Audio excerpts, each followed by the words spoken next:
Ksatria pemabuk pemburu syahid, Abu Mihjan al-Saqafi, sahabat Rasulullah yang sulit meninggalkan minuman keras sejak masa jahiliyah, namanya sudah menjadi langganan terdakwa hukuman cambuk berkali-kali pada masa Rasulullah hingga Khalifah Abu Bakar dan Umar bin Khattab karena meminum khamr. Namun ia juga seorang pejuang tangguh yang selalu turun ke medan perang dan tidak pernah absen, yang mendambakan mati syahid.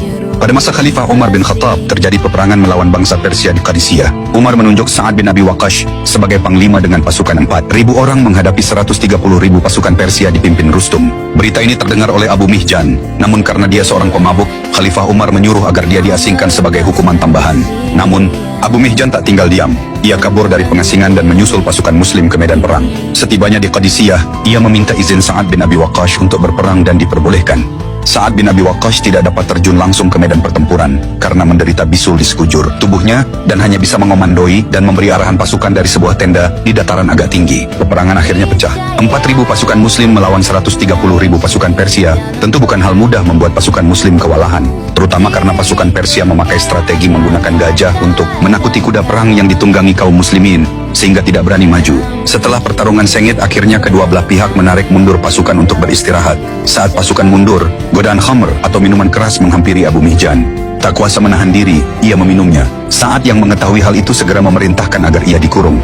Abu Mihjan pun menyesali perbuatannya dan melantunkan syair penuh harapan akan jihad dan pengampunan. Sedih menyelimuti hatiku karena aku terbelenggu di balik jeruji besi. Istri Sa'ad yang mendengar syair Abu Mihjan, ia merayu dan memohon agar istri Sa'ad itu mau melepaskan dirinya agar bisa berperang lagi. Dan dia berjanji, jika tidak mati syahid di medan perang, maka ia akan kembali ke kurungan lagi. Mendengar itu, akhirnya istri Sa'ad bin Abi Waqqash melepaskannya dan memberikan kuda perang berwarna hitam milik suaminya yang bernama Balqah. Di medan pertempuran kaum muslimin, kesulitan menembus baris pertahanan musuh, meskipun bala bantuan telah datang, yang dipimpin Al-Mutsannad dari Irak, dan pasukan dari Yarmuk dipimpin Khalid bin Walid. Tiba-tiba Abu Mihjan melesat ke medan tempur dengan wajah tertutup kain. Ia menerjang barisan musuh dengan keberanian luar biasa, mengobrak-abrik pertahanan Persia. Pasukan muslim yang sebelumnya terdesak mulai bersemangat kembali. Saat yang melihat aksinya dari kejauhan bergumam, jika Abu Mihjan tidak di kurungan, pasti itu dia. Dan jika Balqa tidak ada di kandangnya, pasti yang ditungganginya itu Balqa. Pertempuran pun berbalik. Dengan semangat baru, pasukan muslim menggempur Persia, hingga akhirnya pimpinan pasukan Persia Rustum terbunuh, dan kemenangan diraih. Seusai perang, Abu Mihjan kembali ke kurungannya, menepati janjinya, dan ia bertobat dari kebiasaan mabuknya. Hanya ampunan Allah yang ku harapkan.